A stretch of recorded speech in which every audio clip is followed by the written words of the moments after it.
অনেক ইভেন্ট ছিল, পরপর ইভেন্ট ছিল, তো যারা ইভেন্ট পারফর্ম করবে ওদের জন্য ওরা পাস দিয়েছিল, ওরা অ্যালাউ করেছিল ওদেরকে। এইভাবে অনেক লোক ওখানে ছিল যারা যারা পারফর্ম করবে ওয়ান আফটার স্যার ওরা লাইন আপ ছিল, একটার পরে যারা পারফর্ম করবে, but because of the mismanagement ওরা ঠিক মতোটা করতে পারে। আজকে আমরা 14 দিনে পিসি পেয়েছি, তো এখন আমাদের ইনভেস্টিগেশন স্টার্ট হয়েছে। বাকিগুলো কিছু লোককে আমরা সামান করার জন্য অলরেডি আমরা লিস্ট প্রিপেয়ার করেছি। তাও কতজনকে সমন করলেন স্যার মোটামুটি? লিস্ট প্রিপেয়ার করা হয়েছে, ওদেরকে সামান দেওয়া হচ্ছে, দে উইল স্টার্ট কামিং। আর কারা কারা এখানে এই যে আপনারা কোশ্চেন বারবার করছেন ওয়াটার বটলকে নিয়ে, ভেন্ডার্স কারা ছিল, কিভাবে ওরা এসব করেছে, সেগুলো আমরা সব কিছু দেখছি। স্যার মন্ত্রী অরূপ বিশ্বাস, তাকে কি কোনো রকম ভাবে জিজ্ঞাসাবাদ আপনারা করবেন বা এরকম কিছু বিষয় রয়েছে? কারণ অনেকেই রয়েছে দর্শকরা, তারা মন্ত্রী অরূপ বিশ্বাসের ভূমিকার কথা বলছেন। আমরা কেস স্টার্ট করেছি, আমরা দুটো কেস স্টার্ট করেছি আর ইনভেস্টিগেশন স্টার্ট হয়েছে। আর অলরেডি একটা লোককে আমরা অ্যারেস্ট করেছি। বাকি আমরা সিসিটিভি ফুটেজগুলো দেখছি, আমাদের এখানেই কন্ট্রোল রুম আছে, ওখানে সিসিটিভি ফুটেজগুলো আমরা চেক করছি। যাদেরকে আইডেন্টিফাই করা হবে ওদেরকে আমরা অ্যারেস্ট। গতকাল যুবভারতী ক্রীড়াঙ্গনে যে বিশৃঙ্খল পরিস্থিতি তৈরি হয়েছিল, যে চূড়ান্ত অব্যবস্থার পরিস্থিতি তৈরি হয়েছিল, তার প্রতিবাদে পথে নেমেছে আজকে যুব বিজেপি মোর্চা। এই ছবি আপনারা দেখতে পাচ্ছেন, বিজেপি যুব মোর্চার তরফে পথে নেমে প্রতিবাদ দেখানো হচ্ছে। গতকাল যে চূড়ান্ত বিশৃঙ্খলার পরিস্থিতি তৈরি হয়েছিল, অসংখ্য মেসি অনুগামী তারা মেসিকে এক ঝলক দেখতে পর্যন্ত পারলেন না, যার পর রীতিমতন তাণ্ডব চলল, যুব ভারতী ক্রীড়াঙ্গন রণক্ষেত্রে পরিণত হলো। তারই প্রতিবাদে পথে নেমেছে বিজেপির যুব মোর্চা। আমি সেইখানেই সরাসরি আপনাদের নিয়ে যাব, সত্যজিৎ বৈদ্য আমাদের প্রতিনিধি রয়েছেন। কি স্লোগান তারা তুলছেন, এই মুহূর্তের ছবিটা দেখাও সত্যজিৎ। দেখো এই মুহূর্তে ছবিটা দেখতে পাচ্ছ, যে সুব্রজিৎ যে ছবি তুমি দেখতে পাচ্ছ তা হচ্ছে একটু আগে বিজেপি যুব মোর্চা তারা ধর্মতলা থেকে যে মিছিল শুরু করেছিল।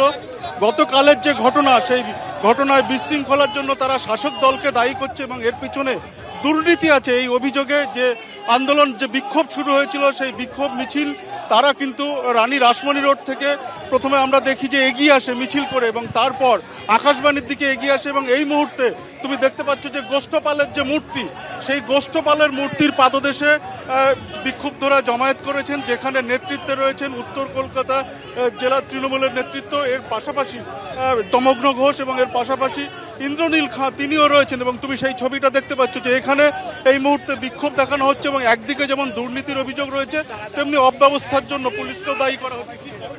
না, অব্যবস্থার জন্য তো দায়ী করা হবে। লোকে দেখতে এসেছিল মেসিকে, দেখে গেল পাশে একজন মেসো ঘুরে বেড়াচ্ছেন এবং হাজার হাজার টাকা দিয়ে যারা টিকিট কেটেছেন তারা লায়নেল মেসিকে দেখতে পারলেন না। মনের দুঃখটা বুঝতে পারি। আজ আমি এখনও মোহনবাগান ইস্ট বেঙ্গল খেলা দেখতে যাই যুব ভারতী ক্রীড়াঙ্গনে, সেখানে কিন্তু যুব ভারতী ক্রীড়াঙ্গনে কিন্তু সেখানে গিয়ে কখনোই আমাদের জলের বোতল নিয়ে ঢুকতে দেওয়া হয় না। জলের বোতল আমাদের বাইরে রেখেই ঢুকতে হয়। কী করে জলের বোতল গেল, কি করে অত মানুষ ভেতরে ঢুকলেন মাঠের এরিনার মধ্যে, যেখানে মেসিকে ঘিরে রাখা হয়েছিল ক্লোজ প্রক্সিমিটি পাস, যদি অর্গানাইজার চেয়েও থাকে সেটা ইস্যু করলো কে? ইস্যুইং অথরিটি তো ওখানকার পুলিশ। সে পুলিশ কি করে ইস্যু করলো? সে জানে না কত ইস্যু করছে। আর নাকি ক্লোজ প্রক্সিমিটি পাস ছাড়াই মাঠে মেসিকে ঘিরে থাকতে এত দিয়ে দিয়েছে, কারণ তৃণমূলের নেতা নেত্রীদের লোক রয়েছে বলে পুলিশ কিছু বলতে পারেনি। এগুলো সব প্রশ্ন উঠছে। গোষ্ঠপালের মূর্তির পাদদেশে কিংবদন্তি প্লেয়ার, কিংবদন্তি ফুটবলার আমাদের মোহনবাগান ইস্ট বেঙ্গল, কলকাতার ফুটবল, বাংলার ফুটবল না, ভারতীয় ফুটবলের আইকন গোষ্ঠপাল, তার সামনে এসেই তো আজকে দুঃখের কথাটা আমাদের রাখতে হবে। এবং গোষ্ঠপালের সামনে এসে রাখতে পেরে যে এনারা যে অবদান দিয়ে গেছেন, আজকে মেসিকে দেখার জন্যে এনাদের দেখেই তো আমাদের আগের প্রজন্মরা উদ্বেল হয়েছে মাঠে আসার জন্যে। পরবর্তীকালে আমরা এসছি, পেলে, মারাদোনা, রোনাল্ডো বলুন, এখন মেসি বলুন। এর আগে আমরাও দেখেছি এখানে আমাদের কৃষাণু থেকে শুরু করে, বাইচুং থেকে শুরু করে, বিজয়ন থেকে প্রচুর মানুষ দেখে, সুব্রত ভট্টাচার্য, মনোরঞ্জন ভট্টাচার্য। আজকে বাংলাতে মুখ্যমন্ত্রী যেভাবে ক্রীড়া, মানে যারা প্রাক্তন খেলোয়াড় তাদের যেভাবে অপমান করে, বুয়া চৌধুরীকে কিছুদিন আগে কীভাবে অপমান করেছেন, যেভাবে হয় এগুলো তার একসাথে সমষ্টিগত প্রতিফলন হচ্ছে এবং অত্যন্ত কষ্টকর। কাল যে মেসি ভক্তরা দেখতে পাননি মেসিকে, এবং তাদের টাকা তো ফেরত দেওয়া উচিত।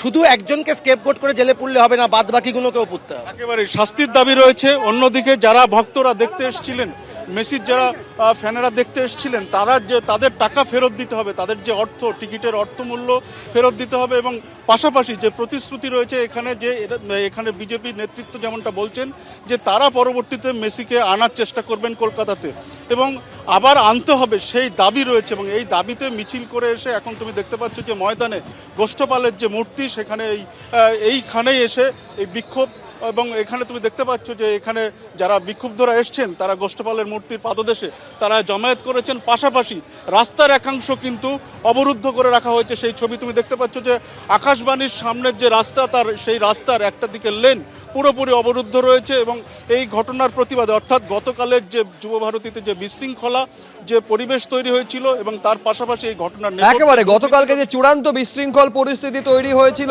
তার জন্য তৃণমূল কংগ্রেসকে কাঠগড়ায় তুলে বিজেপির যুব মোর্চা তারা রাস্তায় নেমেছে এবং এই মুহূর্তে গোষ্ঠপালের মূর্তির পাদদেশে তারা জমায়েত করে বিক্ষোভ দেখাচ্ছেন। এই ধরনের পরিস্থিতির জন্য সরাসরি রাজ্যের শাসক দলকে তারা দায়ী করেছেন এবং এই টিকিটের মূল্য ফেরাতে হবে এই দাবি তোলা হচ্ছে।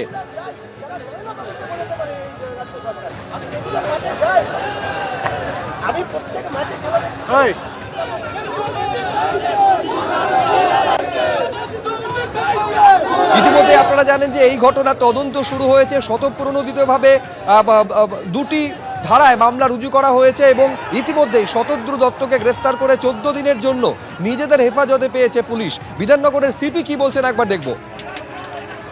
এবিপি আনন্দ, এগিয়ে থাকে, এগিয়ে রাখে।